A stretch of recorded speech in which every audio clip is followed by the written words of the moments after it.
Olá, bem-vindo a mais um podcast, que é o nosso programa Entre Líderes. Sempre trazendo aqui gente interessante, importante, alguém que deixou uma marca, ou está deixando uma marca muito importante no contexto nacional. E dessa feita, não menos importante, o professor Wellington Rocha. Seja muito bem-vindo, professor Wellington Rocha. Já te apresento um pouquinho mais, mas que honra recebê-lo aqui em nosso... Prazer é todo meu, um privilégio inenarrável poder estar aqui numa iniciativa tão prestigiosa. Muito obrigado. E o professor Wellington Rocha, ele é diretor-presidente da Fundação Instituto de Pesquisas Contábeis, Atuariais e Financeiras, que é a FIPECAF, instituição vinculada à FEA-USP, e referência nacional em educação executiva, consultoria e pesquisa nas áreas de contabilidade, controladoria e também finanças corporativas.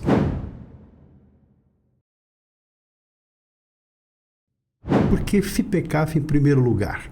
O que tem de diferencial na FIPECAF, além da vinculação com a USP, além de ter uma pessoa tão apaixonada na direção, como é o seu caso, mas por que FIPECAF, além desses dois motivos? Bem, o primeiro motivo realmente é a ligação com a Universidade de São Paulo, com a USP, né? Porque a FIPECAF foi fundada por um grupo de professores da Universidade de São Paulo, da área de contabilidade, né? Isso 51 anos atrás, 1974. Então, já vem daí a origem, né, vamos chamar assim, entre aspas, o DNA, né? A quintessência da FIPECAF é a contabilidade. Então, a nossa missão, eu diria, os nossos objetivos são dois, principalmente. Por um lado, a FIPECAF tem por objetivo demonstrar para a sociedade esta importância da contabilidade que eu acabei de falar, que infelizmente não é ainda a percepção da maioria da população. Então, a FIPECAF quer contribuir para que a ciência contábil, não só a ciência enquanto teoria, mas a prática da contabilidade, da verdadeira contabilidade, como eu acabei de falar, que é a ciência da mensuração, mas só entendendo e deixando claro que quando a gente fala ciência da mensuração, não é uma coisa meramente teórica. Ao contrário, ela tem que ter aplicabilidade. Aliás, a contabilidade é uma ciência social aplicada, né? Como se diz, eu aprendi na Espanha uma frase lá na Universidade de Salamanca, né, universidade que foi fundada em 1218, né, com 800 e tantos anos. Então, lá nas paredes da Universidade de Salamanca está escrito assim, a teoria sem prática é um sonho, é apenas um sonho. Mas a prática sem a teoria é um pesadelo. Tá. Olha só. Eu pedi para o senhor repetir, porque tem alguns, né, desses relances, assim, esses insights, que merecem uma reflexão, aquela que você antes de dormir fica pensando, puxa vida, até que ponto o professor tem razão? E depois de pensar bastante, falando, ele tem razão. Como é que é mesmo, professor? Teoria e prática. A teoria sem a prática é sonho. Mas a prática sem a teoria é um pesadelo. Interessante. Porque você fazer as coisas sem saber porquê, sem saber o porquê está fazendo aquilo, é um pesadelo. Pode ser que chegue a algum lugar, mas se chegar. Se chegar. Agora, quando aí entra método, sistema, planejamento, organização. Porque o senhor falou no começo, lá, assim, eu sou apaixonado, porque sou de origem de câncer, do signo, e gosto das coisas organizadas, bem feitas. E a contabilidade, obviamente, como uma ciência exata, pressupõe números, e números são exatos. Tem toda uma lógica, tem toda uma coerência, tem toda essa visão cartesiana das coisas certas. E também se percebem as coisas erradas pelos próprios números. Coloca ordem no caos. O senhor publicou algum livro? Como é que é essa história? Tem 5 livros. 5 livros. Exatamente. Quais os principais? O último foi editado em 2024, um ano e meio atrás, que se chama exatamente Gestão Estratégica de Custos, que é uma abordagem, né, adotada atualmente apenas, infelizmente, deveria ser mais empresas, mas os instrumentos de gestão estratégica de custos são usados por uma minoria de empresas bem-sucedidas no mundo inteiro, né? Empresas mais que modernas, empresas contemporâneas, empresas que estão absolutamente no topo do desempenho, da competitividade. Se me permite dar um exemplo aqui, nós temos empresas, pode-se falar em nome de empresa? Que à vontade. Não tem censura, Não. assim? Pode falar o que quiser. O que quiser. Exemplo, vou dar um exemplo assim. Por vários anos, a Toyota faturou muito menos que a General Motors. General Motors faturando mais. A Toyota, uma nos Estados Unidos, no Ocidente, outra no Oriente. Muito bem. Só que a Toyota, apesar de faturar menos que a General Motors por vários anos, né, apesar de faturar menos, lucrou muito mais. Então a questão é, Custo. como duas empresas competindo no mesmo mercado, vendendo automóveis para as mesmas classes de Uma consumidor, pergunta capciosa essa. uma fatura menos do que a outra, Mas tem mais mas lucro. lucra mais. A explicação é só uma, ela sabe como gerenciar seus custos. Porque a receita, ela está em desvantagem, está vendendo menos. Como é que eu faço? É verdade. Né? Então ela tem que saber. Professor, eu estou assim com uma coceguinha na garganta para fazer uma pergunta. Essa estrutura e estratégia toda relacionada às empresas estatais. Essa diferença, que me parece que as empresas também muito bem geridas e coordenadas poderiam gerar uma lucratividade extraordinária. Aonde é que está o problema? É custo? Eu acho que a primeira palavra, a gente decisão? está falando em gestão estratégica de custos, começa com a gestão. A gestão. Então a gestão precisa estar motivada, né, para o uso eficiente de recursos, etc. E quando a gente fala em empresas estatais e órgãos públicos, infelizmente, nós não temos essas coisas bem consolidadas. Aqui eu poderia dar um exemplo que é público no sentido de que é uma dissertação de mestrado na Unicamp que diz claramente, feita uma pesquisa num país europeu, onde se comprovou que a maior parte dos desperdícios e perdas das empresas estatais e de órgãos públicos não são, e aí, se me permite aqui dar um depoimento pessoal, como que infelizmente por muitos anos eu ensinei errado aos meus alunos. A gente precisa reconhecer, tem professor que ensina errado, e os alunos acreditam, né? E depois Então, essa dissertação de mestrado na Unicamp mostra que a maior parte das perdas, isto é, das ineficiências das empresas estatais e de órgãos públicos, não é, ao contrário do que eu ensinava para os meus alunos, as perdas não são involuntárias. A maior parte das perdas são voluntárias. Então, nós temos aí razões escusas, né, que poderiam demonstrar por que determinadas estatais... Nem tudo pode ser dito. Nem tudo pode ser dito com todas à luz as da letras, evidência, né? da verdade, da transparência. Enquanto a lógica da gestão da empresa privada é a busca da eficiência e da competitividade, a lógica de algumas estatais, claro, não devemos generalizar, mas muitas estatais e órgãos públicos, infelizmente, a lógica é outra. Quem sabe a gente tenha lá uma expectativa, né? Só para finalizar, assim, uma esperança mesmo, quem sabe a gente tenha lá uma FPCAF com braços estendidos nas empresas estatais, trazendo lá a luz da verdade e ciência e também da pesquisa e decisões certas, com pessoas certas, o devido preparo para as pessoas para assumirem de forma adequada a gestão dessas grandes organizações, grandes empresas.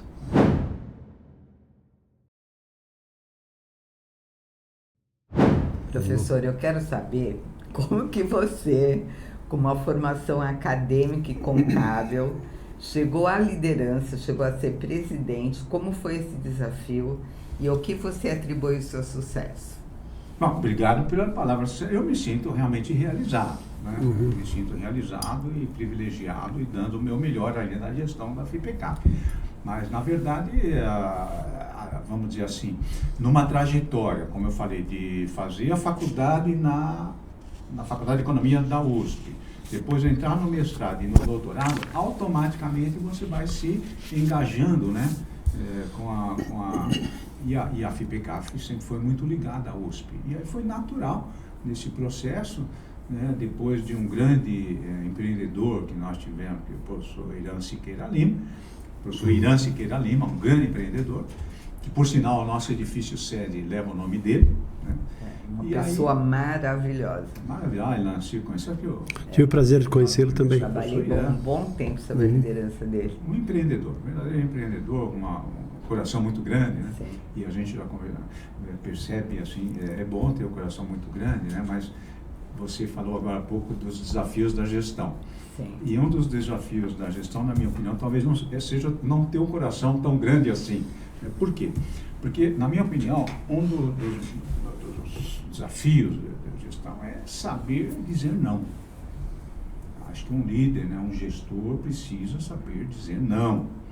Precisa dar feedback nu e cru para os seus gestores, para os seus funcionários. Sem com isso, mas com cuidado de não assediar. Né? Dar feedback nu e cru, apontar as fragilidades de um subordinado, sem assediar. Esse é um desafio, porque muitas pessoas não têm. Hoje, mas em dia com essa comunidade woke muito acentuada, fica complicado. Tudo parece que vê o mimimi, então tem uma situação muito acentuada. Isso é uma característica da comunicação assertiva, né? Você pode dizer não, mas você tem que dar um feedback construtivo para você alinhar o seu profissional, o seu executivo com os objetivos da organização. Né?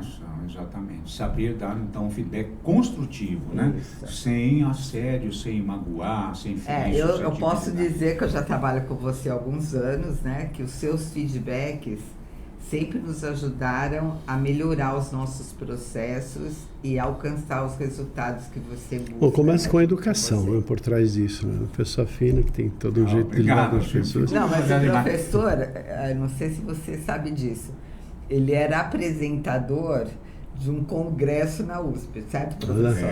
Claro. Ele sempre teve essa características, né, da comunicação como um fator importante, que eu acho que isso agrega valor para a sua liderança. Né? Obrigado pelas suas palavras. Um outro ponto que me ocorre nas características que eu imagino que seja para quem quer liderar uma organização e tal, é estabelecer metas desafiadoras. Então, as metas estabelecidas, né? Desafiadora, não assustadora, né, professor? Não assustadora, portanto, não desmotivadora, né? Porque tem meta que já começa a desmotivar. Então, as metas têm que ser, e aí eu me refiro a metas mesmo e não objetivos. Objetivo é uma situação um tanto quanto conceitual, é uma situação que se deseja alcançar. Na minha concepção, dentro da área de controladoria, a gente define muito bem esses termos, né? Então, o objetivo é uma situação que se deseja alcançar. Mas a meta é mais que isso. A meta tem que ter um prazo e uma quantidade. É tanto, né? Um exemplo, quando a pessoa fala, a gente quer aumentar a participação de mercado. Quanto? É um objetivo. Quando? Quanto tempo? Né? Aí as perguntas básicas, né, dos 5 Ws, 2 Hs. Quem, quando, onde, então, como. estabelecer metas desafiadoras. Primeiro ponto. Se me permite contar mais um episódio aqui, peculiar na gestão, né? Em certa época, nós estávamos em pleno processo de construção do orçamento e um gestor de uma área, montando o orçamento com o seu subordinado, queria estabelecer as metas daquele funcionário para aquele período. E aí conversaram tanto em tanto tempo, não sei o que, como o Reinaldo falou, né? Quando, quem, quando, onde, como, por quê, para quê, em quanto tempo. E aí o funcionário falou para o chefe dele, tanto, sim, tanta matrícula, não sei o quê. Aí o chefe dizia, você se sente confortável com isso? Como quem diz, se você se sentir confortável, eu vou colocar. E depois eu falei, não, a meta não é para se sentir confortável. Vocês falaram bem, não é para assustar, e nem mas também, ela não é para se sentir confortável. Sempre vendemos isso. Então tá bom, vamos fazer o que nós já fizemos. Não, peraí, isso não está sustentando, precisa de uma coisa ousada, arrojada. A gente chama de que a gente não quer. O que a gente não quer na FPK é continuar continuando. Continuar continuando. Continuar continuando. O Reinaldo acabou de falar. Então a meta, ela tem que ser desafiadora. Ela tem que provocar um certo desconforto. Meta pequena para gente pequena. E penso que quem deseja mais tem que ter ousadia. Excelente essa. Isso é o mínimo, isso aí não é meta, isso aí é o mínimo que eu vou conseguir. Meta pequena para gente pequena, gostei dessa. Excelente. Então é isso, tem que saber estabelecer metas que ao mesmo tempo sejam desafiadoras, mas não assustadoras, não desmotivadoras, né? Senão a pessoa vai falar, não, isso aí não esquece.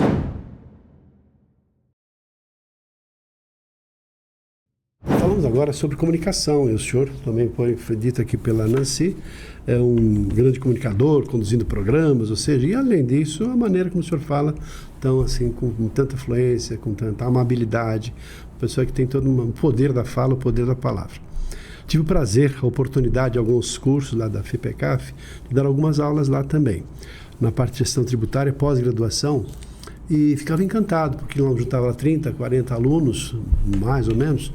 E assim, quando falava aqueles trabalhos sobre comunicação e as pessoas vivendo aquela experiência, falaram assim, nossa, que coisa fascinante, que coisa fabulosa. Eu recebi muitos elogios lá, porque colocava as pessoas diante delas mesmas em relação aos seus medos de falar em público, às suas limitações relacionadas a isso. E também uma característica de pessoas que têm uma formação toda assim, em ciências exatas, que tem muita facilidade com números, mas pouca facilidade no processo do relacionamento de comunicação. Isso entrou para eles assim como uma luva. E até falando o seguinte, poxa vida, esse aqui veio um curso no final, deveria vir lá no começo, porque nós íamos ficar juntos aqui um ano e meio, participando dos cursos, aos sábados, etc. Isso é tudo que facilitava, inclusive assim, criava um elo mais forte entre eles mesmos. Além de que reforçava a sua coragem para a liderança, venda, negociações, coisas também que um profissional de contabilidade ou da gestão financeira precisa ter. Então, esse trabalho, como é que nasceu esse trabalho? Por que nasceu esse programa de comunicação? O senhor tem uma noção o quão isso foi importante? Começou, mas se me permite, aqui eu diria até, reiterando o que você acaba de falar, se naquela, que eu imagino, faz alguns anos que você teve essa experiência com o nosso aluno do curso de gestão tributária. Sim. Então, eu diria que hoje, e a cada dia que passa, isso é mais importante ainda. Por quê? Porque com as novas tecnologias, né, e hoje a rainha aí, mais a inteligência artificial, né, Big Data, Machine Learning, né, e etc., o processamento de dados para gerar informação fica automatizado. Então, cabe ao profissional, claro, aqui nós estamos falando da área de contabilidade, finanças, né, mas isso certamente se aplica às demais. Esse profissional de contabilidade e finanças, ele tem que ter agora, né, vai precisar de menos tempo para manipular, trabalhar com os números, e ele tem que ter mais tempo para se comunicar com seus pares, para ele ser um consultor do gestor do marketing. Ele é um homem de finanças, contabilidade e finanças, controladoria. Mas ele precisa agora ser um consultor, um conselheiro do marketing em assuntos contábeis financeiros. Ele precisa ser um consultor do engenheiro da produção em matéria contábil financeira. E aí vem a comunicação, né, Reinaldo? Então, eu diria que hoje isso é mais importante ainda. Essa habilidade de se comunicar com os seus pares.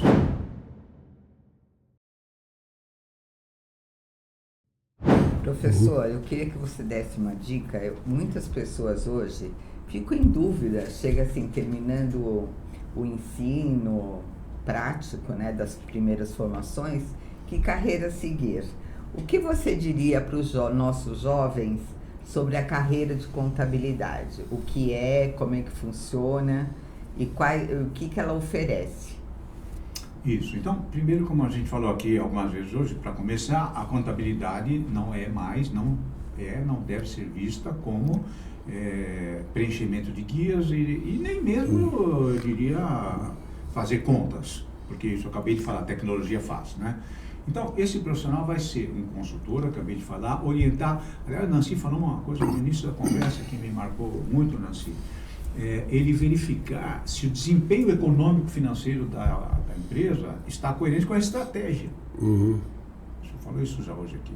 Sim. Se o desempenho econômico-financeiro está de acordo com a estratégia, porque não adianta nada ter um desempenho econômico-financeiro satisfatório se não atingir os objetivos estratégicos. E alinhados a um cenário que é volátil. Mas um verdadeiro, claro, a gente não quer aqui, eu não tenho nenhuma pretensão de dizer que ela vai resolver os problemas do mundo, não é isso. Mas ele é cada vez um profissional mais importante no direcionamento da estratégia, entender a estratégia da empresa e orientar nesse lado. Então ele tem, por exemplo, essa parte de controladoria, que compreende planejamento estratégico operacional, né? Avaliação de desempenho, saber avaliar o desempenho dos demais gestores, né? Então essa área, ele pode ser um auditor, né? Alguns têm esse dom para auditoria, né? Auditoria contábil. Ele pode ser um gestor tributário, por exemplo, e no Brasil isso hoje está muito importante, né?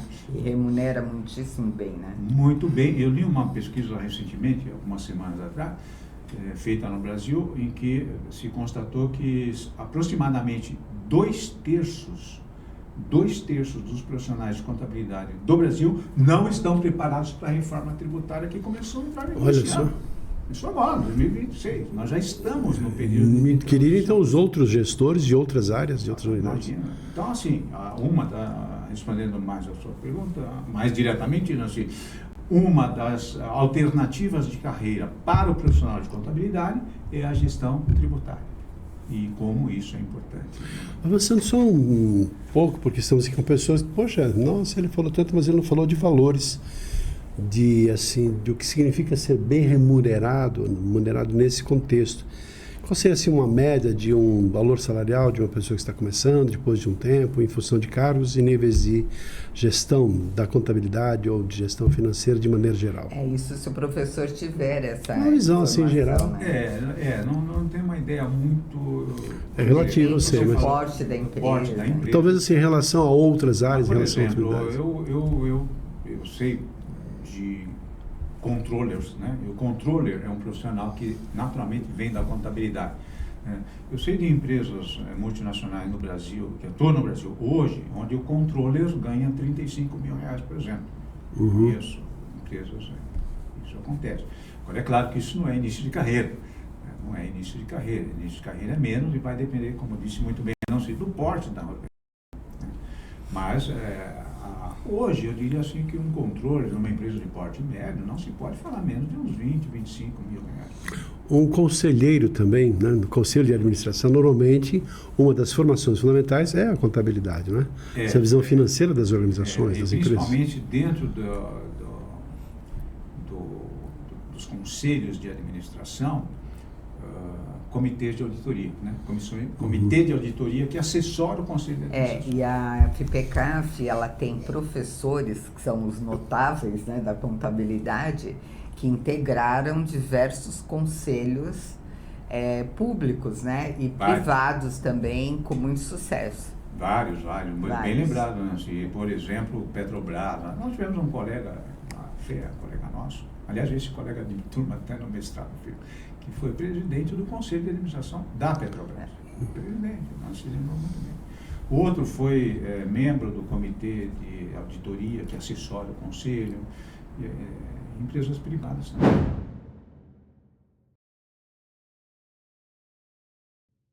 Para finalizar, eu gostaria que você deixasse uma mensagem aqui para o nosso público e que vai, com certeza, porque nós vamos compartilhar esse link, também vai para o público-alvo da FIPECAF.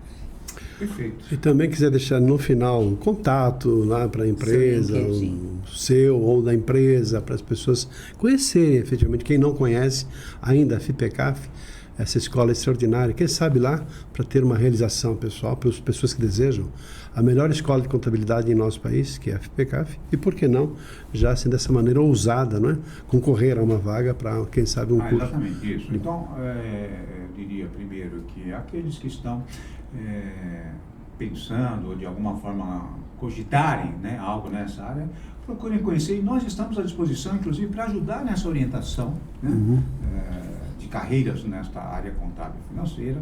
A FIPECAF tem uma característica importante, que a gente tem uma parcela muito grande de estudantes de segunda graduação. aqueles que estão num momento de carreira, que precisam, para continuar subindo, entender mais de contabilidade e finanças, ainda que não tenha formação contábil. E nós estamos à disposição, fipecaf.org, né? fipecaf.org, podem obter e entrar em contato, que nós estamos totalmente à disposição para orientá-los nessa área. E é isso, eu registro aqui mais uma vez que para mim foi um grande prazer poder estar aqui, de verdade.